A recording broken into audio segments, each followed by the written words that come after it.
السلام عليكم ورحمة الله وبركاته. الحمد لله والصلاة والسلام على رسول الله وعلى آله وأصحابه أجمعين أما بعد.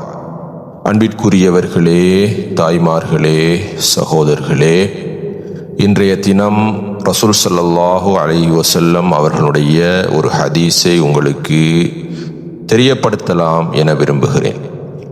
ரசூலுல்லாஹி ஸல்லல்லாஹு அலைஹி வஸல்லம் அவர்கள் கூறியதாக அப்துல்லாஹ் இப்னு அப்பாஸ் ரலியல்லாஹு அன்ஹுமா அவர்கள் அறிவிக்கின்றார், இரண்டு பெரும் அருட்கொடைகளினுடைய விஷயத்தில் அதிகமான மனிதர்கள் கவனமில்லாமல் பராமுகமாக இருக்கிறார்கள்.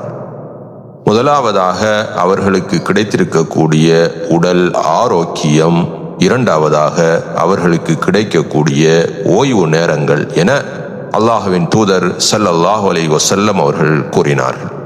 இந்த ஹதீஸ் புகாரி என்ற கிரந்தத்திலே பதிவு செய்யப்பட்டுள்ளது.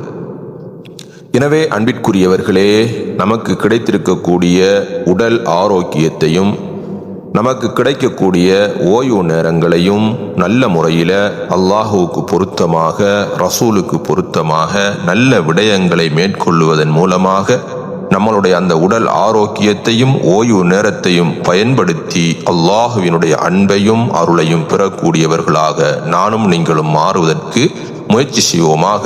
அல்லாஹு ரப்புல் ஆலமீன் நம் அனைவருக்கும் அருள் புரிவானாக.